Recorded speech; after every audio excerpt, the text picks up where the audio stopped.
مترجم هذا الكتاب ونفعنا بفضل من الفاتحة. بالله إن شاء الله. بسم الله الرحمن الرحيم. الحمد لله رب العالمين الرحمن الرحيم مالك يوم الدين إياك نعبد وإياك نستعين اهدنا الصراط المستقيم صراط الذين أنعمت عليهم غير المغضوب عليهم ولا الضالين.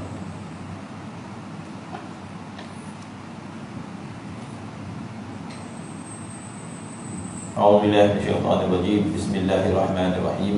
الحمد لله رب العالمين والصلاة والسلام على أشرف الأنبياء والمرسلين سيدنا محمد وعلى آله وصحبه أجمعين. رب اشرح لي صدري ويسر لي أمري واحلل عقدة من لساني يفقهوا قولي. Sambungan kitab Hikam Abi Madian, muka surat 9.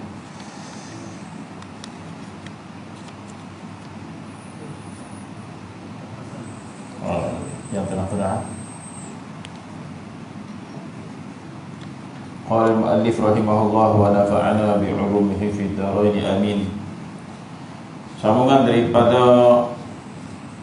perkataan Hasan, yakni Hasan Al-Basri, jikalau jernih, yakni ikhlas, bagiku 2 rakaat nescaya memadai akan daku. Dan kata Ibnu Athaillah, gemar kamu kepada barang yang disembunyikan daripada aib itu terlebih baik daripada gemar kamu kepada barang yang didindingkan. Dinding bukan dendang.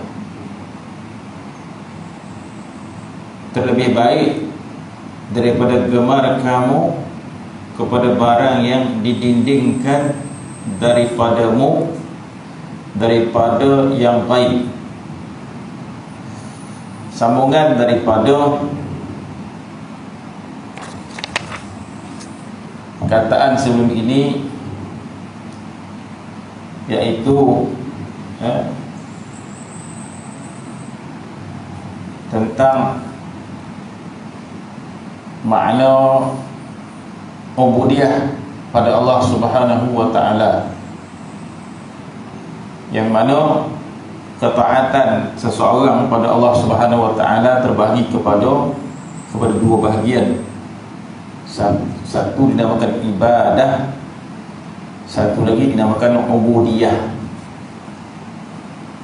Jadi taatnya seorang itu pada Allah Ta'ala terbahagi pada 2.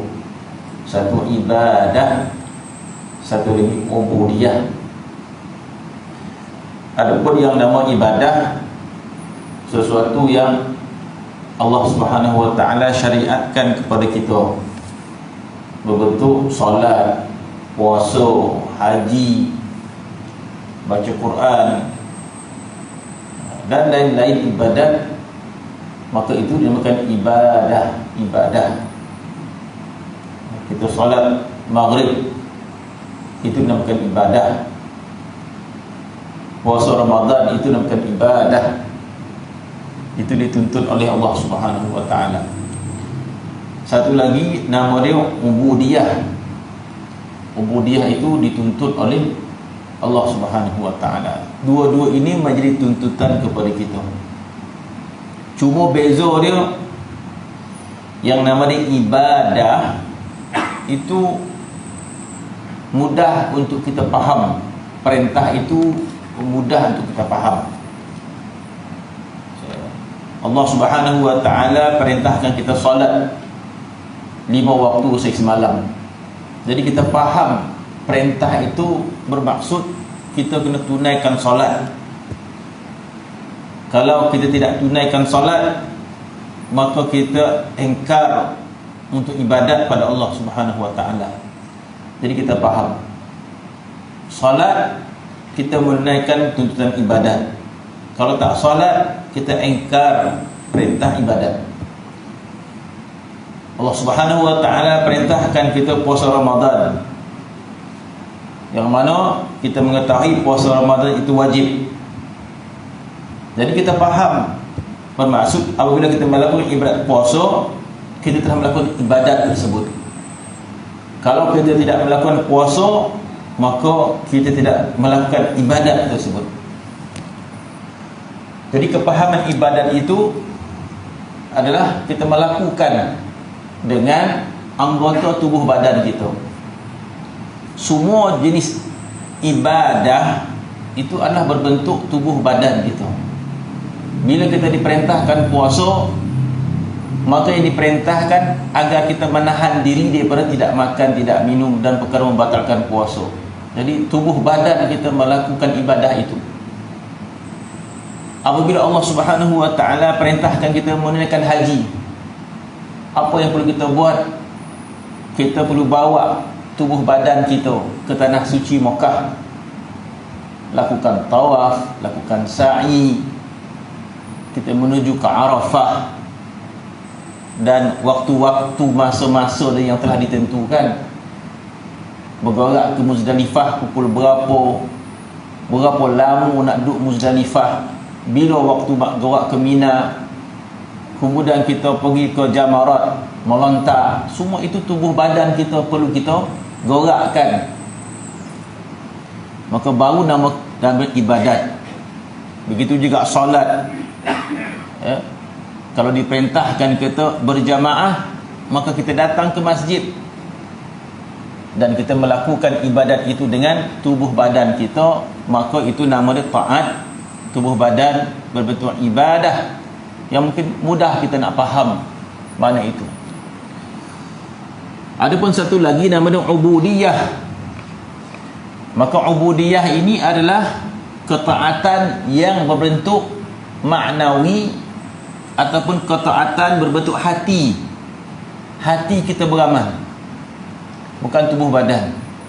Jadi memerlukan kepahaman apakah yang dimaksudkan dengan ubudiyah. Itu yang disebut sebelum ini bahawa kata-kata daripada Sidi Ali Madian, man tahaqqaqa bil ubudiyah yanzuru a'malahu bi'ainir riya' wa ahlahu bi'ainid da'wa wa aqwalahu bi'an iftira'. Jadi ubudiyah adalah kepahaman tentang hati kita. Ada ulama memberikan maksud ubudiyah itu adalah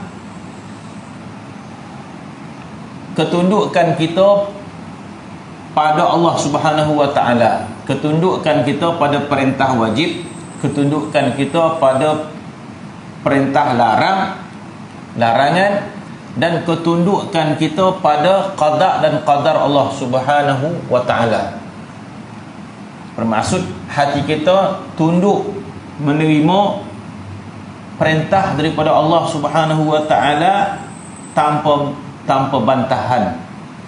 Maka itu nama dia ubudiyah. Ubudiyah itu adalah ketundukan hati kita tanpa bantah. Tanpa bantah. Sebagaimana para sahabat itu bila menerima sesuatu perintah daripada Nabi sallallahu alaihi wasallam, maka para sahabat itu menerima segala perintah Nabi itu dengan ubudiyah.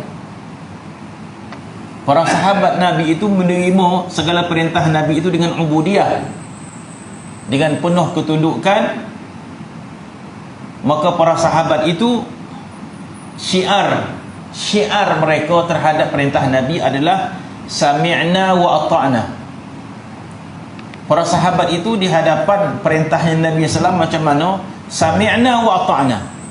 Ya Rasulullah, kami dengar, kami patuh. Kami dengar, kami patuh. Apa sahaja engkau perintahkan ya Rasulullah, kami dengar, kami patuh. Tanpa ada dia punya tapisan dia. Tunggulah nak fikir tu. Tunggu. Perintah puasa, tunggulah nak fikir tu, mampu ke tidak. Tak ada. Jadi mana tunduk dan redha terhadap Allah Subhanahu wa taala, kata ulama, terhadap perintahnya yang wajib, terhadap larangan yang haram, dan ketundukan redha kepada qada dan qadar Allah Subhanahu wa taala.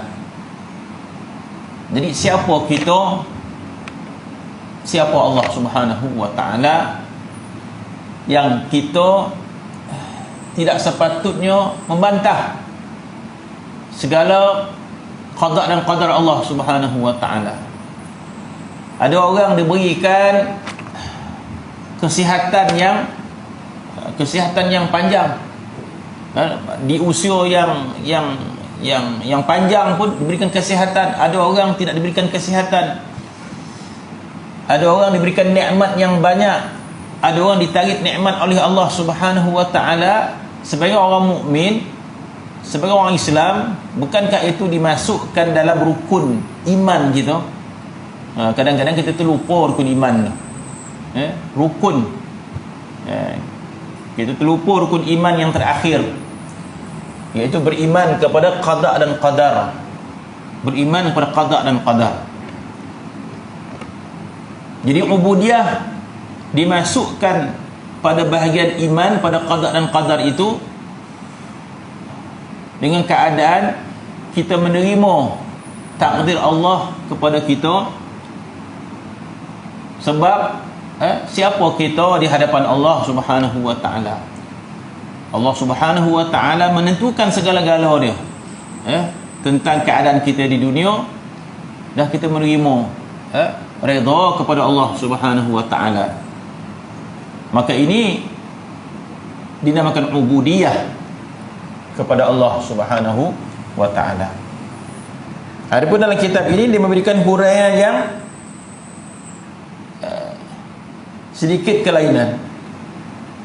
Maka katanya barang siapa tahqiq ubudiyah dia, yang kita sebut tadi, ubudiyah itu dengan maknanya macam mana. Jadi maksud sebut ubudiyah ini adalah amalan hati, kepahaman kita tentang Allah Subhanahu wa taala. Maka dia juga adalah merupakan tuntutan daripada Allah Subhanahu wa taala. Bermaksud di akhirat nanti kita akan ditimbang, ubudiyah ni ditimbang juga. Bukan sekadar ibadah kita ditimbang, banyak mana kita solat, bagaimana keadaan kita solat, tetapi ubudiyah kita juga ditimbang oleh Allah Subhanahu wa taala. Ataupun dengan makna yang lain, yang ditimbang pada kita ini bukan sekadar amalan yang zahir sahaja. Kaki kita ke mana kita berjalan, tangan kita apa yang kita capai, mata kita ke mana kita letakkan, telinga kita, bukan sekadar ditimbang amalan lahir kita ini, lidah kita apa yang kita gunakan, apakah kita gunakan untuk berzikir pada Allah Subhanahu wa taala, apakah kita gunakan lidah kita ini untuk bercakap sahaja. Ma yalfizu min qaulin illa ladaihi raqibun atid. Itu ayat Al-Quran yang tak boleh kita nak tolak. Ma yalfizu min qaulin illa ladaihi raqibun atid. Tidak ada seseorang menuturkan satu perkataan illa ladaihi raqibun atid, kecuali di sisinya ada malaikat raqib atid mencatat setiap perkataan. Ya'lamuna ma taf'alun, dan mereka mengetahui apa yang kita kerjakan, dan mereka mencatatkan segala. Maka itu dinamakan amal. Begitu juga hati kita. Hati kita juga beramal. Tubuh badan kita beramal, hati kita juga beramal. Terkadang kita terkadang kita terlampau terpengaruh. Terkadang kita terlampau dipengaruhi oleh nafsu kita. Pada sudut apa? Pada sudut pandangan dan juga kepahaman. Sebab kita sentiasa berbicara, kita sentiasa mengikut gaya nafsu kita. Kenapa? Sebab nafsu kita ini sentiasa memikirkan soal jasad, jasadiyah, Nafsu kita sentiasa memikirkan masalah lahiriah, benda lahir, benda zahir, benda jasad. Itu nafsu kita. Nafsu kita sentiasa mikir apa nak makan, apa nak pakai, apa nak naik kenderaan, bagaimana nak tidur. Jadi kita telah terbiasa dengan bahasa nafsu, yang mana nafsu ini sentiasa memandang pada diri kita yang zahir saja. Nafsu kita sebegitu. Yang dipikir oleh nafsu makan, perut kita berbentuk jasad. Nafsu kita menginginkan harta. Kenapa? Dengan harta kita boleh memiliki rumah, dengan harta kita boleh beli kenderaan, dengan harta kita boleh pakaian dan sebagainya. Maka kita terbiasa dengan bahasa nafsu, termasuk dalam soal ibadat. Kita melihat ibadat kita dengan nafsu. Dengan arti kata apa? Kita melihat yang namanya ibadat itu sesuatu yang lahiriah semata-mata. Jadi kita rasa kita berpuas hati dengan lahiriah semata-mata, sebab kita terbiasa dengan bacaan itu, dengan bacaan nafsu. Nafsu hanya membaca lahiriah sahaja. Maka dalam soal ibadat pun kita terpengaruh dengan cara nafsu membaca. Maka kita hanya melihat, Masya Allah, sembahyang kita banyak, kita dah ke masjid, kita dah pergi Mekah, kita dah puasa dan sebagainya. Habis, khalas, kata orang Arab, selesai, dengan sudah selesai dah. Kita tidak melihat satu amalan yang batin. Kita terlepas pandang amalan yang batin. Bahkan kata ulama, amal yang batin ini lebih besar nilai dia daripada amalan yang zahir.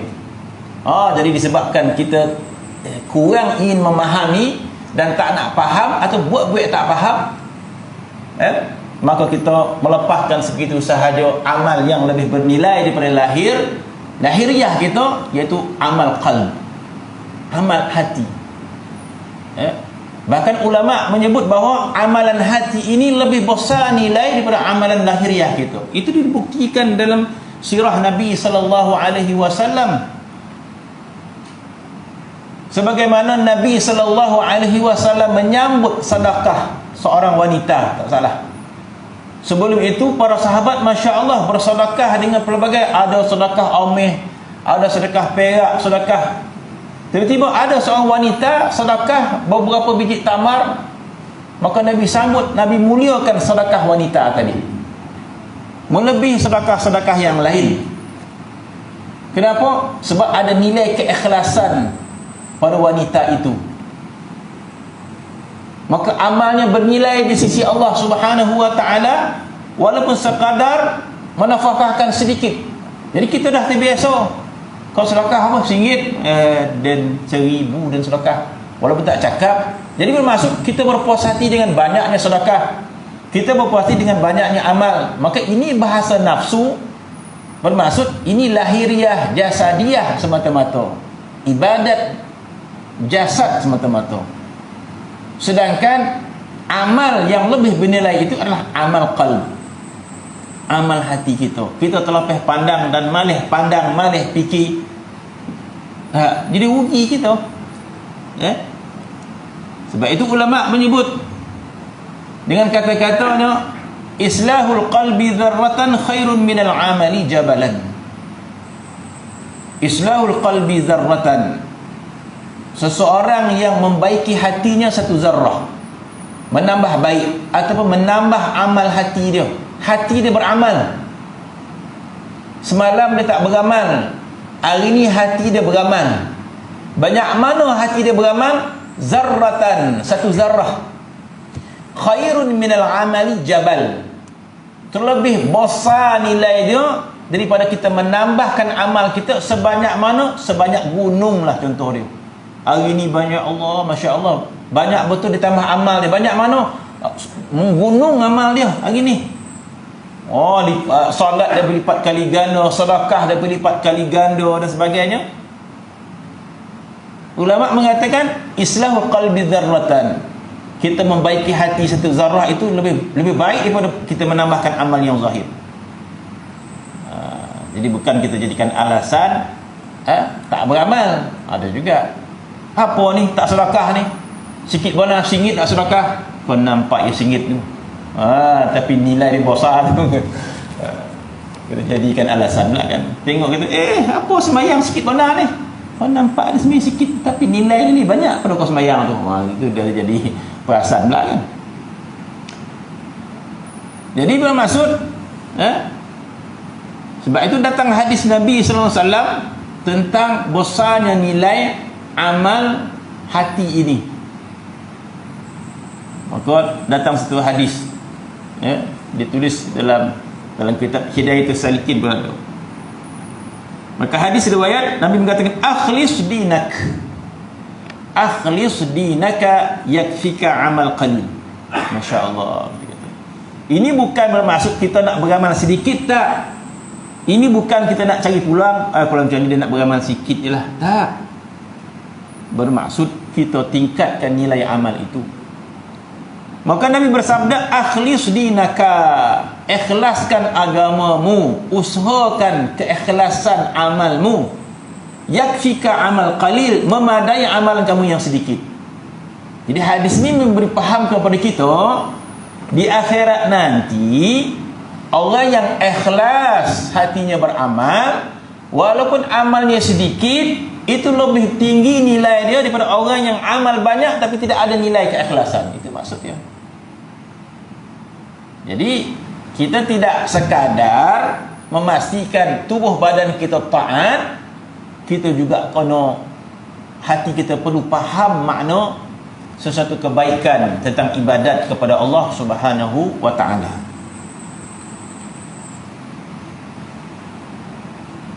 Maka disebut sebelum ini bahawa nafsu itulah yang mengganggu, nafsu itulah yang membinasakan amal kita. Maka sebelum ini juga dibawa riwayat bahwasanya Nabi sallallahu alaihi wasallam banyak mengucapkan istighfar selepas melakukan solat. Bermaksud apa? Bermaksud amal lahiriah kita ni yang kita lakukan banyak yang tidak sempurna, kurang ikhlasnya, kurang khusyuk dan sebagainya. Maka tidak sepatutnya kita rasa bangga, rasa ujub dengan amal kita. Maka sepatutnya sayugia setiap amal kita itu kita bimbangkan kebinasaan dia. Bukan untuk mendatangkan riak, ujub dan sebagainya. Tapi kita bimbangkan kebinasaan ibadat kita. Walaupun kita ke Mekah, walaupun kita berhaji, walaupun kita berumrah, walaupun kita bersedekah, walaupun kita berpuasa Ramadan, dah puasa 6 dah, bukan dijadikan alat untuk kita bangga dan juga riak. Tetapi patutlah kita bimbang-bimbangkan dengan segala amalan tersebut. Nabi sallallahu alaihi wasallam bersabda rubbas shaim. Apakah hadis ini termasuk kepada kita atau tidak, wallahu alam. Nabi menyebut berapa ramai orang yang puasa tapi akhirat nanti hanya dapat lapar dan dahaga saja, pahala tak ada. Berapa ramai orang yang solat rubbal qaim, berapa ramai orang yang solat tetapi akhirat nanti hanya dapat letih, dia qiyam sahaja. Maka Nabi sallallahu alaihi wasallam menganjurkan kepada kita terutama solat istighfar kepada Allah Subhanahu wa taala. Astaghfirullah, astaghfirullah, astaghfirullah. Bahkan ada dalam satu kitab, masya-Allah, kita tak mampu nak beradab ketika beramal sebagaimana yang dinyatakan dalam kitab. Orang-orang yang soleh, mereka itu tahu diri. Orang-orang yang soleh, mereka itu merendah diri dan tahu diri. Orang-orang yang soleh, mereka itu merasai kekurangan. Maka disebut dalam kitab As-Sahrawardi, kitab Awarif Ma'arif, kitab Awarif Ma'arif, penulis dia Al-Imam As-Sahrawardi. Dalam itu diceritakan bagaimana orang-orang yang soleh itu setiap kali mereka menunaikan ibadat, setiap kali mereka menunaikan solat, mereka rasa malu kepada Allah. Ada kita rasa macam tu tak? Setiap kali mereka menunaikan solat, mereka rasa bersalah. Kan pelik tu. Kita rasa bersalah bila kita buat maksiat. Oh, hari ni maksiat mata. Masya Allah, hari ni maksiat lidah. Bila kita torang-torang buat maksiat, baru kita rasa malu dan bersalah. Kok nak berasa bersalah lah? Kok tak berasa bersalah, itu lagi parah hati dia. Buat maksiat tapi tak berasa bersalah, itu 2 kali koreh, 2 kali sakit. Ya. Tetapi kalau kita buat maksiat lepas tu rasa bersalah, itu memang patut. Ya, memang patut. Ya. Sekiranya kita diberikan kekuatan keiman, yang nama dia dosa, kullu ibnu Adam khata'. Nabi mengatakan kullu ibnu Adam kullu ibnu Adam khata'. Setiap anak Adam khata' sirah mubalaghah daripada khata' salah. Kalau khata' banyak buat salah. Jadi hadis tu berbunyi kullu ibnu Adam khata'. Setiap anak Adam banyak buat salah. Tetapi wa khairul khata'ina tawabun. Bukan Nabi sempurnakan hadis itu. Wa khairul khata'in, dan sebaik-baik orang yang buat salah. Setiap anak Adam itu banyak buat salah. Mata dia bersalah, lidah dia bersalah, telinga dia bersalah, banyak buat salah. Ya. Jadi dalam masa yang sama kita kata kita buat taat. Masya Allah, kita solat, kita baca Quran, kita berzikir, kita salawat, kita datang masjid dan sebagainya. Kita pergi Mekah, kita pergi haji, 2 kali haji, 3 kali haji, 4 kali umrah, 10 kali umrah, 20 kali umrah. Ya. Tapi jangan buat maksiat, jatuh maksiat. Ini dia kata khata', buat salah. Tetapi segala ketaatan kita tadi memberikan kekuatan kepada hati kita. Apa kekuatannya? Kita rasa bersalah ketika mana selepas kita buat maksiat kepada Allah Subhanahu wa taala. Rasa bersalah. Kalau tak rasa bersalah, itu ada penyakit yang dahsyat terhadap hati itu. Tak rasa salah, senyum riang je deh. Riang, riang hari pertama tak apa. Riang kedua, ni dah seminggu dah bermaksiat, riang. Dah sebulan dah bertahun dah bertahun-tahun dah bermaksiat, tak ada rasa bersalah. Ini hati yang cukup berpenyakit. Jadi orang mukmin bukan maksum, tidak maksum. Tetapi setiap kali melakukan maksiat rasa bersalah pada Allah Subhanahu wa taala. Inilah rahmat daripada Allah Subhanahu wa taala kepada orang mukmin. Apa rahmat Allah taala kepada orang mukmin? Iaitu selepas melakukan maksiat rasa bersalah, dan dia beristighfar, dan dia menyesal, dan dia berazam. Bahkan ada hadis yang menyebut bagaimana tindakan orang Islam itu. Dia taat, kemudian dia buat salah, dia bertaubat, Tuhan ampunkan dosa dia. Kemudian dia jatuh maksiat balik, dia menyesal, dia bertaubat, Tuhan terima taubat dia. Kemudian dia taat, kemudian jatuh maksiat balik, dia menyesal balik, bertaubat, Tuhan terima taubat dia. Maka hadis menyebut, wahai mukmin, sesungguhnya aku akan sentiasa mengampunkan dosamu setiap kali engkau melakukan dosa dan engkau mengetahui bahawa engkau ada Tuhan yang mengampunkan dosa. Sebegitulah Allah Subhanahu wa taala tidak jomu-jomu mengampunkan dosa kita. Ketika mana kita setiap kali maksiat kita menyesal dan kita beristighfar pada Allah Subhanahu wa taala. Dan di antara rahmat Allah Subhanahu wa taala kepada orang mukmin, ketika mana kita melakukan maksiat, yang mencatatnya raqib atid, kiri kanan kita. Begitulah rahmat Allah Subhanahu wa taala. Rahmat Allah mendahului kemurkaan Allah. Maka Allah Ta'ala menyebut rahmati sabaqat ghadabi. Dalam satu hadis kudusi Allah Ta'ala menyatakan rahmati sabaqat ghadabi, ataupun dengan makna rahmati alat ghadabi, dengan arti kata rahmatku mengalahkan kemurkaanku. Itu maksudnya rahmati sabaqat ghadabi. Allah Ta'ala menyebut dalam kursi rahmat Allah mengalahkan kemurkaan Allah Subhanahu wa Ta'ala. Sebab itu ada ulama menghuraikan hadis itu, begitu bunyi dia rahmati sabaqat ghadabi. Dalam hadis kudusi Allah Ta'ala mengatakan rahmat aku mengatasi murka. Kalau datang rahmat Allah dan kemurkaan Allah, maka rahmat Allah mengalahkan kemurkaannya. Ketika mana rahmat Allah Subhanahu wa Ta'ala ada? Ketika mana kita taat. Kita taat, rahmat Allah Ta'ala mencurah kepada kita. Kita taat, rahmat Allah Ta'ala mencurahkan. Ketika mana kemurkaan Tuhan? Ketika mana kita bermaksiat.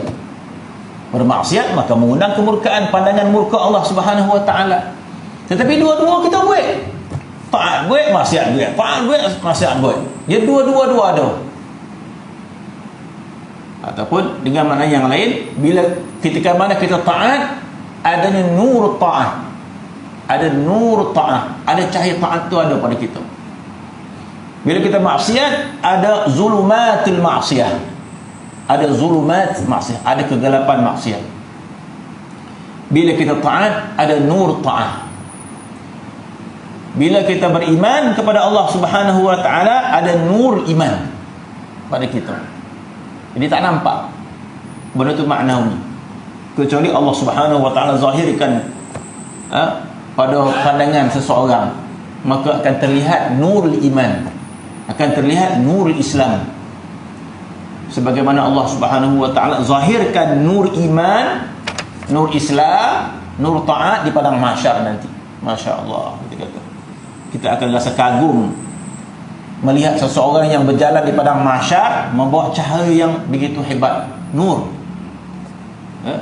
Jadi kita akan tertanya-tanya, siapa orang cahaya dia gemilang sangat? Oh, dia orang yang ikhlas, orang ahli ibadat dan sebagainya.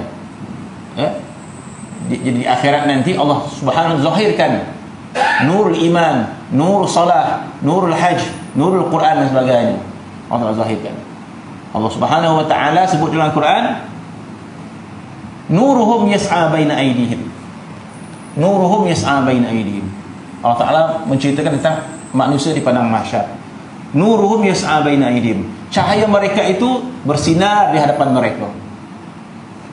Jadi orang mukmin dia membawa cahaya, bercahaya. Amal itu Allah Ta'ala zahirkan dalam bentuk cahaya.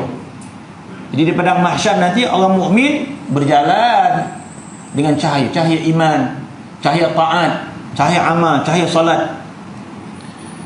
Ahli maksiat malap cahaya dia. Dia ada cahaya iman tapi malap dengan maksiat dan sebagainya. Orang musyrikin gelap segala-galanya, tak ada cahaya. Mereka berada dalam kegelapan. Maka Allah Subhanahu wa Ta'ala himpunkan orang musyrikin pada satu tempat, mereka berada dalam kegelapan. Ada orang mukmin, mereka bergerak dengan cahaya. Maka Allah Subhanahu wa Ta'ala rakamkan peristiwa yang akan berlaku, akan datang dalam Al-Quran. Al-Quran adalah sesuatu penceritaan yang dahulu sebelum kewujudan kita. Allah Subhanahu wa Ta'ala menceritakan tentang sebelum kewujudan kita. Siapa yang tahu? Sebelum kita wujud, siapa yang tahu? Sebelum wujud Nabi Adam, siapa yang tahu? Allah Subhanahu wa Ta'ala ceritakan tentang cerita sebelum kewujudan Nabi Adam alaihi salam dalam Al-Quran. Allah Subhanahu wa Ta'ala menceritakan dalam Al-Quran sesuatu yang akan datang, bukan bulan depan, tahun depan, di padang mahsyar nanti. Di antara apa yang berlaku, orang musyrikin akan memanggil orang Islam, orang mukmin yang berjalan. Mereka minta apa? Pandanglah kami, unzurna. Quran tu. Orang musyrik kata unzurna, wahai orang mukmin, unzurna, pandanglah kami. Untuk apa? Naqtabis min nurikum, supaya kami dapat sedikit pantulan cahaya kamu itu. Jadi ayat Quran itu memberikan hujah bahawa orang mukmin nanti akan bercahaya di akhirat. Maka cahaya iman, cahaya taat itu adalah lambang rahmat Allah Ta'ala kepada kita. Maka orang mukmin berjalan dengan cahaya sehingga meniti titian siratul mustaqim dengan cahaya. Dengan cahaya pada mereka. Sekarang pun kita ada cahaya, cuba kita tak nampak. Iman kita ada cahaya, takwa kita ada cahaya, salat kita ada cahaya, puasa kita ada cahaya, haji kita ada cahaya, tapi tak nampak.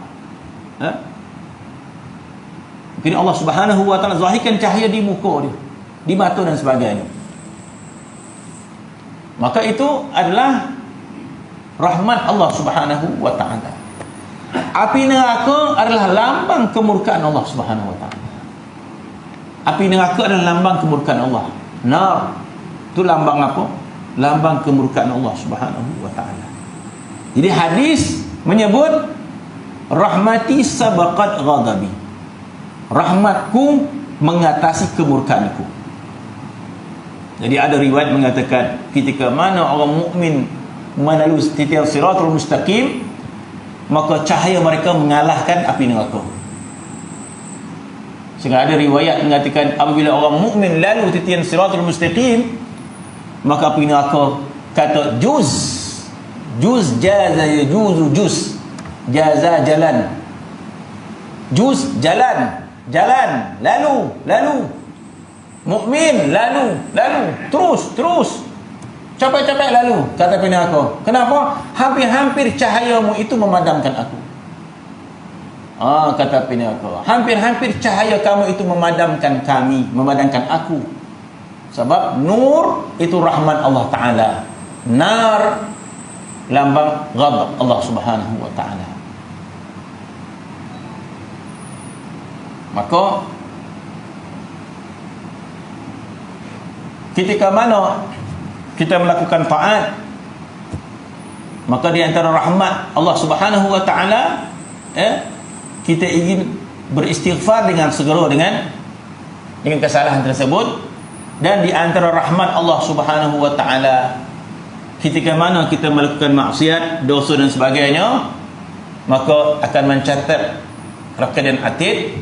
Tetapi dalam kitab menyebut apabila kita melakukan kesebarang kebaikan, maka malaikat sebelah kanan terus saja mencatat.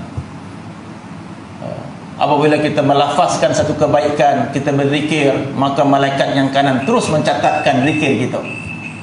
Apabila kita baca Al-Quran, malaikat sebelah kanan terus mencatatkan tanpa bincang apa-apa. Tetapi sebaliknya, apabila kita melakukan maksiat, maka malaikat sebelah kiri tanya yang kanan dulu, minta izin. Dia tak boleh tulis sembarangan. Tapi malaikat kanan bila melihat kebaikan kita, tulis. Datang ke masjid dia, maka dia tulis. Melangkah dia, berada dalam majlis ilmu dia, terus ditulis tanpa ada bincang apa-apa. Tapi apabila kita melakukan maksiat, malaikat sebelah kiri nak mencatat maksiat kita, dia tak boleh tulis macam tu sahaja, dia kena tanya sebelah kanan dulu. Sebelah kanan ketua. Maka dia tanya, orang ni dah lain macam dia ni, lain macam jalan. Orang pergi masjid, dia pergi bahau pula. Mana pun je lain. Dia pun bertanya kepada yang kanan, macam mana? Izinkan saya tulis? Jangan, kata yang kanan. Jangan tulis, kata yang kanan. Itu disebut dalam kitab. Tunggu selama 8 jam. Tak salah, tunggu 8 jam, jangan tulis. Tempoh dia maksiat, tunggu 8 jam. Kalau dalam tempoh 8 jam ini beristighfar, dah tak payah tulis, tak payah kotorkan buku dia. Kan dah tulis merah, padam pula. Padam memang dah tak ada merah, tapi tak cantik. Maka kata yang kanan, tunggu, jangan tulis sehingga 8 jam. Kalau dalam tempoh 8 jam beristighfar, dah tarik balik kesalahan dia. Kalau 8 jam tak istighfar untuk menyesal pun tidak, apa pun tidak. Dah 8 jam baru tulis satu kesalahan dosa. Tidakkah itu rahmat daripada Allah Subhanahu wa taala? Bermaksud memang patut sangat sekiranya kita melakukan maksiat, selepas itu kita menyesali maksiat kita dan berazam untuk tidak melakukan maksiat. Itu rahmat daripada Allah Subhanahu wa taala. Masya Allah. Adapun orang yang soleh, mereka berasa bersalah setiap kali taat. Masya Allah. Ilmu apa yang kita nak faham? Ilmu apa kita nak faham sebegini? Yang perlu kita faham untuk meningkatkan nilai taat kita kepada Allah Subhanahu wa taala, iaitu mereka berasa bersalah setiap kali lepas solat, sehingga disebut dalam kitab As-Sahrawardi Al-Awarif Al-Ma'arif, disebut bahkan mereka rasa bersalah setiap kali solat seolah mereka baru melakukan dosa yang besar. Masya Allah. Kita kata, ini kepahaman yang macam mana ni? Ini hati yang macam mana orang ni? Tak ada hati tu kat kita. Kita kalau datang masjid, kita lah yang paling handal lah. Rasa-rasa dah wali besar rasa dah. Bukan ahli maksiat. Masya Allah. Disebut setiap kali mereka solat, mereka berasa bersalah, itu adalah ta'adduban ma'allah. Itu ta'adduban ma'allah, itu tanda adabnya dengan Allah Subhanahu wa ta'ala. Masya Allah. Jadi adab sebegitu yang kita tak faham. Sebab itu amal qalb, amalan hati kita tak faham kita beramal macam tu. Yang kita faham solat 3 rakaat dah habis solat dah. Yang bab hati ni kita tak faham. Sedangkan ini satu ilmu yang cukup bernilai untuk kita memahami bagaimana bermuamalah dengan Allah Subhanahu wa taala. Mereka berasa bersalah setiap kali solat. Kenapa mereka rasa bersalah? Ta'adduban ma'allah nama dia. Mereka sangat beradab kepada Allah Subhanahu wa taala. Apakah Allah Taala tidak mengetahui? Allah Taala mengetahui. Mereka sedang beradab dengan Allah Subhanahu wa taala. Sebagai contoh mudah lah kita. Sebagai contoh mudah, kita pergi rumah orang lepas kita jamu makan, kalau orang tu orang biasa saja, banggalah dia. Sebab kita datang, dia nyiapkan makan dan sebagainya. Bahkan dia nunggu kita cakap terima kasih pula. Terima kasih tuannya. Alhamdulillah. Pandai pun terima kasih. Kita mungkin macam tu. Orang datang rumah kita jamu makan, setiap kita tunggu ni. Bila nak terima kasih orang ni kan? Terima kasih ya tuan. Alhamdulillah. Sama kita kata. Pandai pun terima kasih dalam hati kita kan. Tapi nak nunggu pula dia puji kan. Sadaq betul lah masak. Baru kau tahu. Dia kata memang dia pandai masak. Biasalah sebab kita jumpa orang. Ada orang lebih beradab pada tu lagi. Bagaimana beradab? Bila kita pergi rumah dia, makan dia dah sadap dah, tapi dia minta maaf kat kita. Minta maaf lah tuan ya, kata takat ni yang boleh saya buat lauk baung ni, kata lauk baung ya, itu kena handal lah. Patut dia kambing ni. Dia minta maaf dan dia rasa bersalah pula. Masya Allah, saya sikit warna ni, lauk ni sikit warna ni, gitu. Tak seberapa ni ya. Kita faham apa orang ni? Kita faham. Orang tu bukan dia cakap lui, dia ta'adduban, dia beradab. Jadi bila kita tu, Masya Allah, beradab betul tuan rumah, dah sadap dah makan tapi dia rasa bersalah. Dia rasa minta maaf lah, takat ni ya. Kan selalu kita buat macam tu. Bila datang minta maaf lah, ni lah biskut kering ya. Kau biskut kering betul memang dah kurang betul kan. Tapi kita siap ada lapek pun ada. Kita maaf lah, lapek ya ada ya.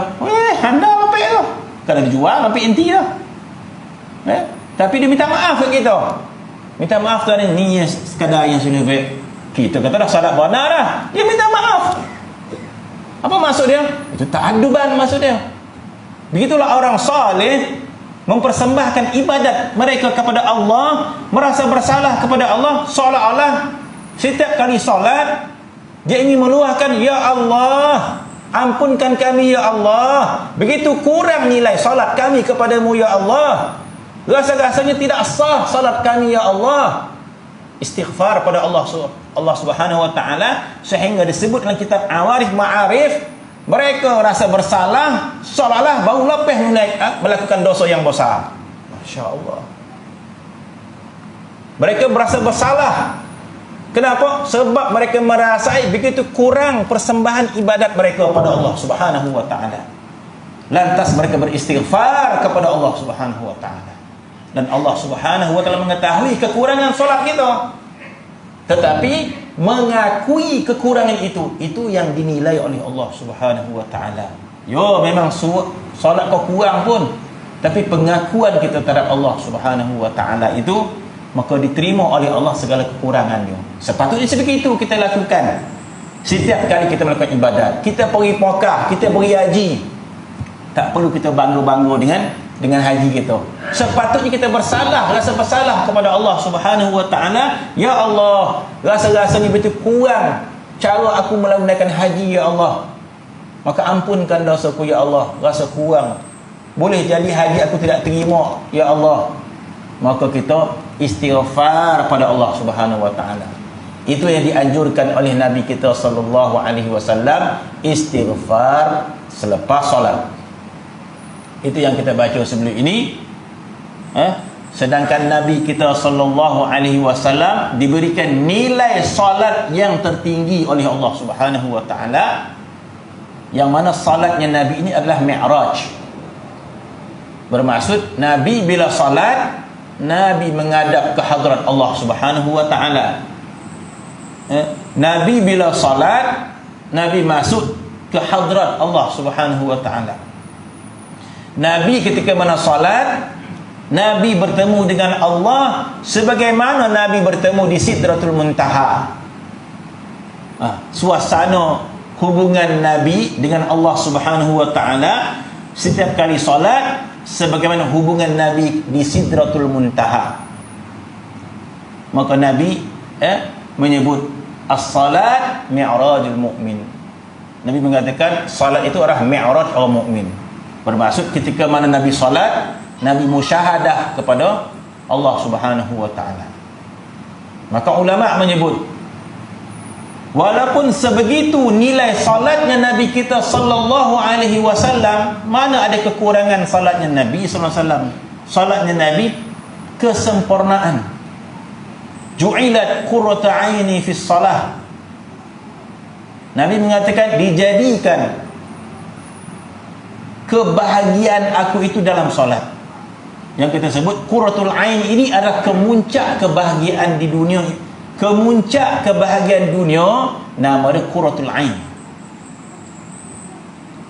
Jadi kemuncak kebahagiaan dunia telah diletakkan bahawa kemuncak kebahagiaan seseorang adalah rumah tangga. Rumah tangga adalah kemuncak kebahagiaan seseorang. Anak isteri adalah kemuncak kebahagiaan pada seseorang.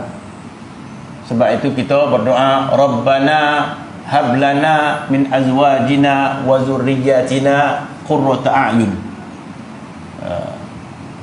Kita minta kepada Allah jadikan anak isteri itu qurratul ain. Sebab itu disebut keluarga itu, rumah tangga kita itulah syurga kita, itulah neraka kita. Makna kalau bahagia rumah tangga, bahagialah hidup kita. Kalau tak bahagia rumah tangga, tak bahagialah hidup kita. Tapi Nabi kita sallallahu alaihi wasallam diberikan kemuncak bahagia itu dalam solat. Walaupun sebegitu, diriwayatkan Nabi sallallahu alaihi wasallam beristighfar setiap kali solat. Nabi sallallahu alaihi wasallam mengucap istighfar. Mengucap istighfar 3 kali. Nabi bersabda apabila selesai solat, ucaplah istighfar 3 kali, kata Nabi sallallahu alaihi wasallam. Lebih pada itu pun tak apa. Dan Nabi melakukan istighfar tersebut. Kenapa? Alhamdulillah, solat kita rukun dia ada cukup, Al-Fatihah ada betul, rukuk dia betul, dia punya apa lagi betul, rukun semua betul. Apa yang kurang? Kurang dalam solat hati kita. Kalau kurang pada lahiriah, batal sembahyang kita. Ya. Kalau kurang pada lahiriah dia, batal. Kiblat tak ada kiblat, Fatihah tak betul, batal. Ya. Tetapi semua solat dah sempurna, masih ada kekurangan batin solat itu. Khusyuknya kurang, hadir hatinya kurang,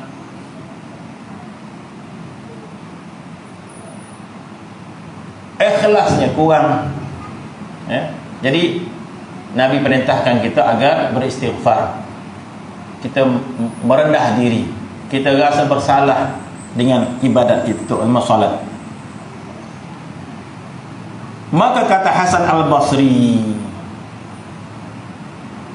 jikalau jernih, bermaksud kita amat memerlukan ikhlas dalam amal kita. Kita sangat berhajat kepada ikhlas amal kita. Sangat-sangat berhajat. Tersangat berhajat. Cuma kita tak faham saja, ataupun kita tak tahu nilai sahaja. Sebagaimana kita tahu nilai duit. Duit ni kono, kalau tak ada parah gitu. Begitu juga ikhlas. Allah Subhanahu wa ta'ala menyebut dalam Al-Quran, wa ma umiru illa liya'budullaha mukhlishina lahuddin.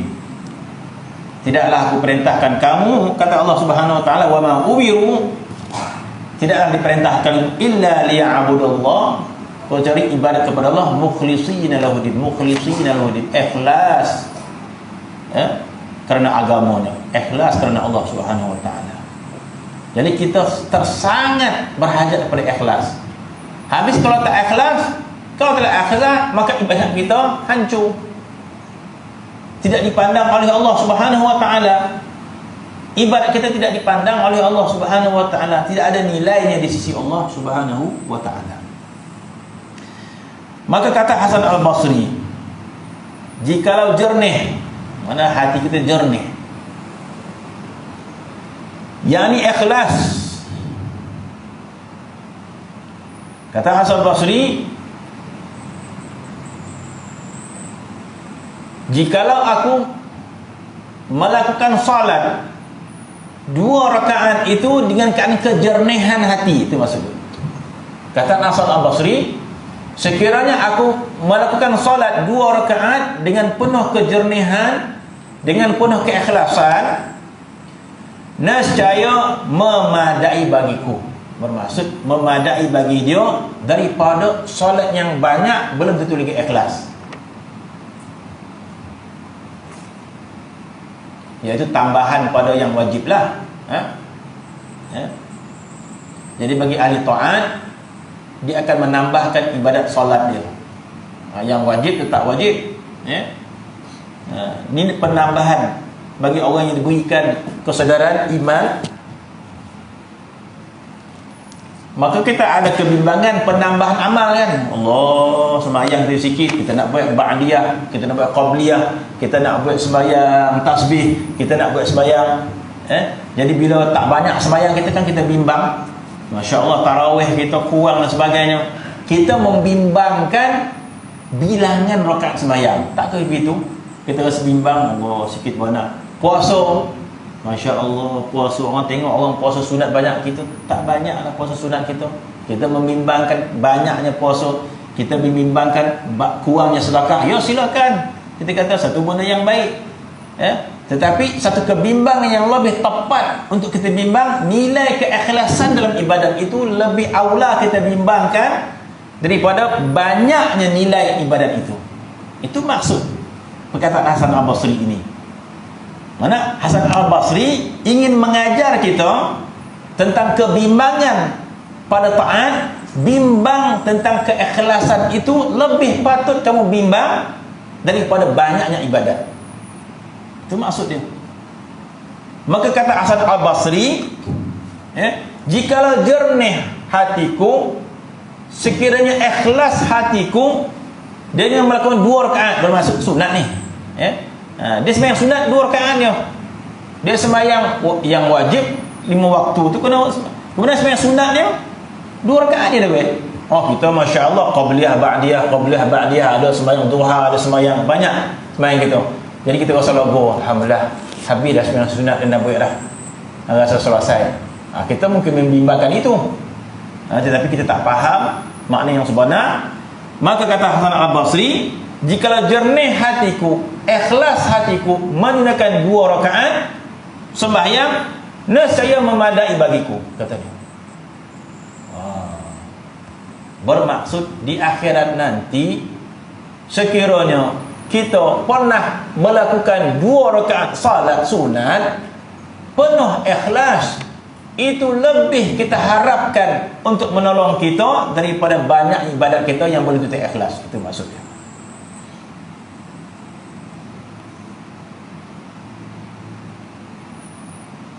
Dan kata Ibnu Athaillah Sakandari, pengarang kitab Hikam, gemarlah olehmu, katanya, gemarlah olehmu kepada barang yang disembunyikan daripada aib.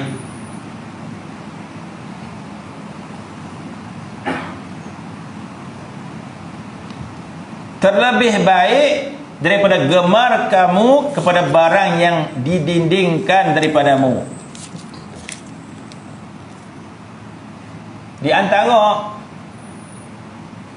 penyakit ahli ta'at, di antara penyakit ahli ta'at, di antara penyakit orang yang salik pada Allah Subhanahu wa taala, sebab kitab Hikam kitab orang yang salik juga, lebih ditumpu kepada orang yang suluk pada Allah Subhanahu wa taala. Jadi di antara penyakit orang yang suluk pada Allah Subhanahu wa taala, di antara penyakit orang yang mentazkiyah diri dia untuk makrifat kepada Allah Subhanahu wa taala, di antara penyakit ahli ta'at, di antara penyakit ahli zikir, iaitu ternanti-nanti kasyaf. Mungkin penyakit itu tak ada ke kita, sebab kita ni bukan ahli ibadat, bukan ahli ta'at, jadi tak pernah mimpilah. Orang gaji dia sebulan 500,000, dia tak ada mimpi kata masjid dia. Enggak, salah. Tak ada mimpi dia. Bukan impian dia.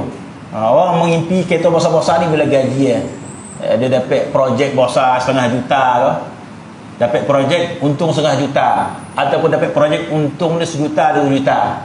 Confirm mimpi dia macam-macam. Kan? Nak kereta masjid dah ada, nak ni saya macam tu aku dapat duit banyak kan. Tapi kalau orang tu gaji kecil, bukan impian dia dah.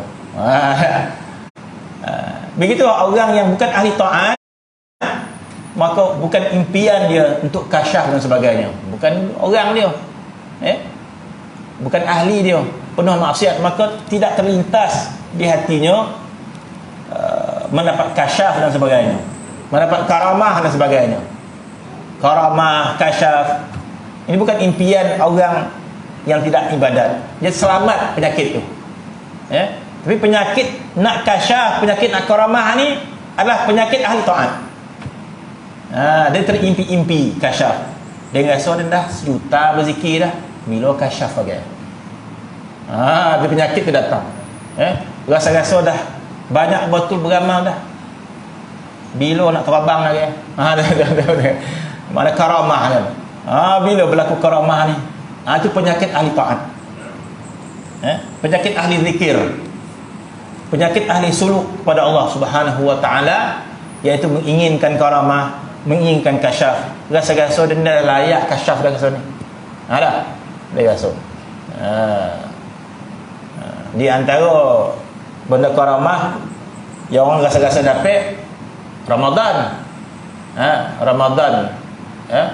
Bila nampak Lailatul Qadar, sebab tu ulama menyebut memang Lailatul Qadar itu Allah Subhanahu wa taala tunjukkan petanda yang pelik-pelik. Allah Taala tunjukkan benda yang pelik-pelik. Maka disebut dalam kitab Terkadang orang nampak pada malam Lailatul Qadar, langit terbuka, nampak malaikat turun. Terkadang tu dah cerita malam Lailatul Qadar, nampak pokok tunduk sujud ke kiblat. Jadi banyak benda-benda pelik yang berlaku dalam malam Lailatul Qadar. Maka ulama menyebut sekiranya malam Lailatul Qadar nampak petanda-petanda yang pelik, maka itu adalah karamah. Karamah adalah benda yang mencarikan adat. Kita mana boleh nampak malaikat? Tak boleh nampak malaikat. Jadi kalau malam Lailatul Qadar nampak malaikat, itu benda mencarikan adat. Sebab itu ulama mengatakan sekiranya orang itu melihat tanda Lailatul Qadar, maka dia adalah karamah. Dan karamah wajib disembunyikan, bukan disebarkan. Jadi terkadang orang mengimpikan nampak petanda Lailatul Qadar ni. Mengimpi-impikan, Jadi mengimpikan karamah, mengimpikan kasyaf, menginginkan Allah Subhanahu wa taala buka hijab. Jadi terlampau banyak benda yang terhijab daripada kita yang Allah Taala hijabkan. Allah Subhanahu wa taala hijabkan tasbih-tasbih makhluk ini sentiasa bertasbih pada Allah Subhanahu wa taala, tapi kita tak mendengar tasbih makhluk ini. Allah Taala hijab. Jadi banyak benda Allah Taala hijab begitu. Jadi tidak sepatutnya kita mengimpikan agar disingkap hijab. Tidak sepatutnya kita mengharap kepada Allah agar disingkap hijab. Itu bukan tugas kita dan bukan tujuan kita. Adapun disingkap hijab itu hak Allah Subhanahu wa taala, dia bagi kepada siapa yang dikehendaki. Tidak sepatutnya ahli taat ternanti-nantikan agar hijab ini dibuka oleh Allah Subhanahu wa taala. Tidak sepatutnya. Tidak sepatutnya kita berkata, ya Allah, dan dah banyak berzikir ni, bila dah nak buka hijab ni? Jangan. Itu penyakit ahli taat. Dia mengimpikan bilakah Tuhan nak singkap hijab, bilakah Tuhan nak singkap hijab. Tersingkap hijab ini dikatakan melihat benda ghaib. Tersingkap, di sini disebut tersingkap dinding. Dinding ni hijab. Jadi menginginkan Allah Ta'ala menyingkap hijab ini agar dia melihat benda-benda yang ghaib. Nak tengok malaikat, nak tengok syurga dan sebagainya, maka dia menanti-nanti dengan taat dia tadi. Itu penyakit ahli taat. Bila dia melakukan taat, dia sangat teringin kepada karamah, tersangat ingin kepada kasyaf dan sebagainya. Ini penyakit dengan taatnya itu. Maka terkadang datang penyakit itu. Masya Allah, di antara sahabat Nabi yang paling banyak kasyaf adalah Sayyidina Ali karamallahu wajhah. Sayyidina Ali begitu banyak kasyaf yang Tuhan kurniakan kepada dia, sehingga Sayyidina Ali tidak mempedulikan kasyaf tu. Mana dapat kasyaf, tak dapat kasyaf, bukan urusan dia. Dan Sayyidina Ali tidak terpersona dengan kasyaf tersebut dan tidak rasa ujub dengan kasyaf itu. Sayyidina Ali, sehingga dia tak bercerita kepada siapa pun. Kok kita dapat nampakan tu, dah gato kita cerita dah. Dan nampak atas belakang dah ada sekor dah. Jadi kita jadi nampakan tu. Kita cerita kat orang. Jadi itu benda yang khawarikul adat. Benda orang tak nampak, kita nampak benda yang pelik. Jadi benda yang pelik ke kita ramai nak suka-suka, nak ngabang kita lebih pada orang. Mau nampak hantu baru. Kalau nampak malaikat, lagilah kita nak bercerita kan. Sayyidina Ali tak suka bercerita tentang kasyaf yang Tuhan kurniakan kepada dia. Terlalu banyak kasyaf Sayyidina Ali ni. Dia sahibul kasyaf. Sayyidina Ali sahibul kasyaf. Dan dia tak peduli pun kasyaf yang Tuhan kurniakan kepada dia dan tak pernah cerita. Tetapi Allah Subhanahu wa taala nak bagi tahu kepada orang bahawa Sayyidina Ali ni sahibul kasyaf. Maka yang datang bagi tahu Jibril alaihi salam. Satu riwayat, Jibril alaihi salam nak bagi tahu kepada orang bahawa Sayyidina Ali ni sahibul kasyaf. Maka ketika mana Sayyidina Ali tengah mengajar, bila buka sesi soal jawab, itu ada orang belakang kat tangan, "Wahai Ali, aku nak tanya satu soalan." Oh, nak tanya apa? Bab Quran, bab hadis, bab hukum hakam. Sayyidina Ali lah orangnya. Dia orang ilmu.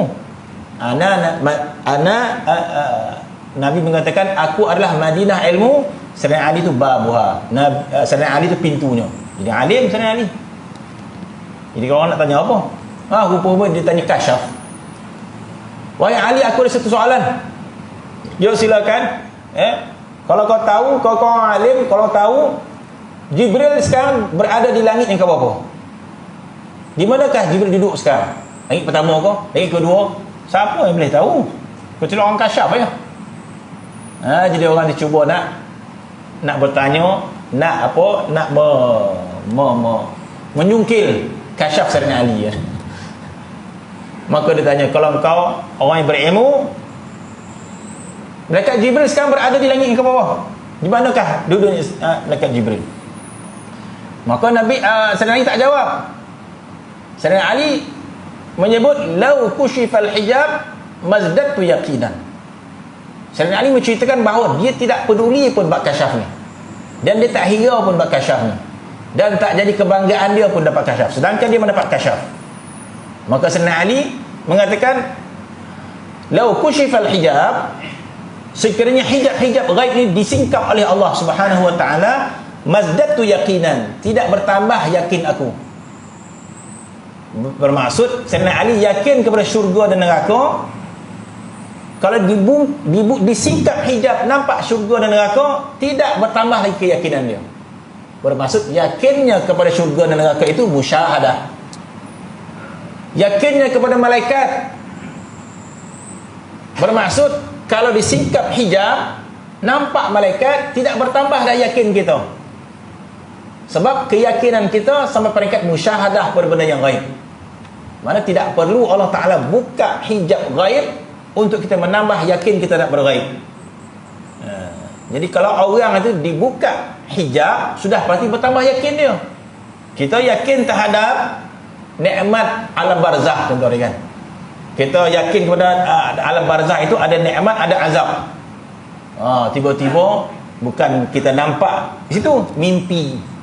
Nanti mimpi nampaklah nikmat alam barzah, bertambah yakin kita. Bila Tuhan tunjuk, bertambah yakin kan.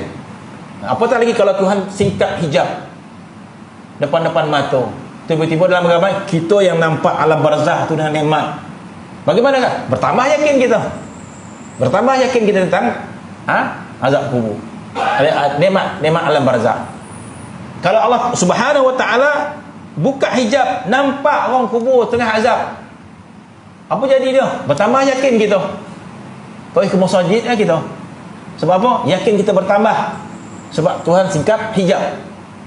Jadi iman kita ni lemah, sebab bila Allah Ta'ala singkap hijab, bertambah iman kita. Sayyidina Ali tidak. Sayyidina Ali mengatakan, iman aku dah cukup sempurna, sehingga kalau Tuhan buka hijab, mazdadtu yaqinan, tidak bertambah lagi yakin aku terhadap benda yang gaib. Tetapi aku tengok juga ke atas, baru Sayyidina Ali ceritakan kasyaf dia. Yang pertama, Sayyidina Ali mengatakan, nak memberitahu, aku tidak perlu kepada kasyaf, aku tidak berhajat kepada kasyaf. Tanpa kasyaf sekalipun, aku yakin tak ada perkara gaib. Itu maksud kenyataan Sayyidina Ali.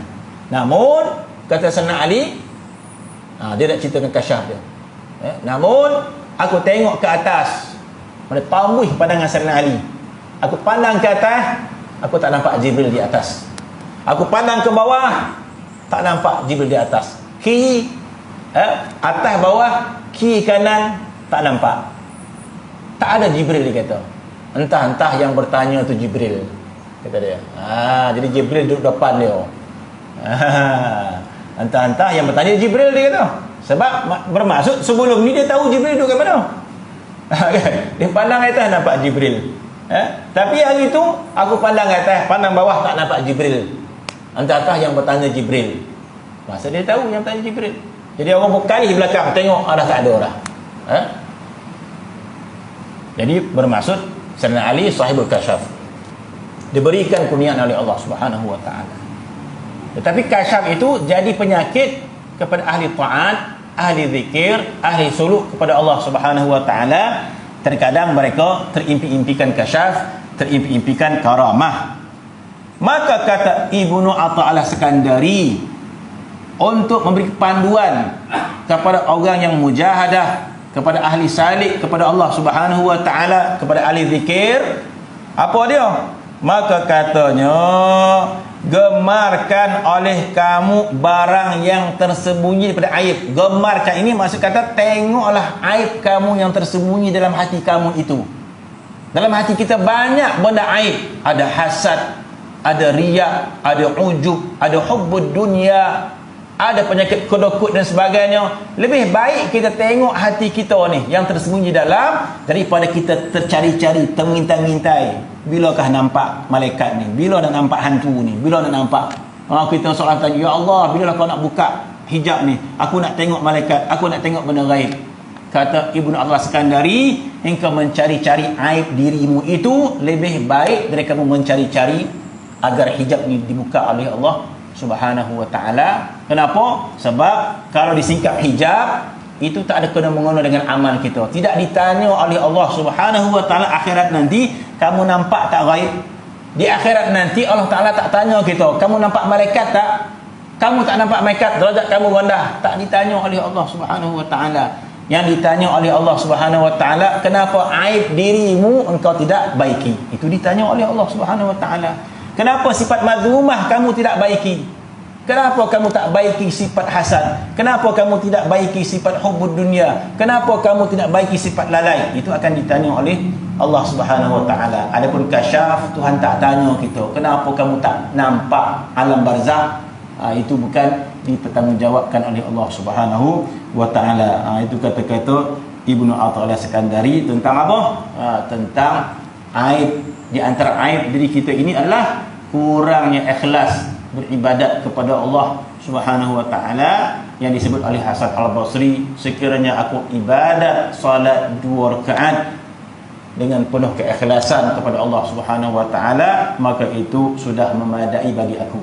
Jadi masya-Allah kita kata, itulah yang patut kita muhasabah diri kita, keadaan ibadat kita kepada Allah Subhanahu wa taala.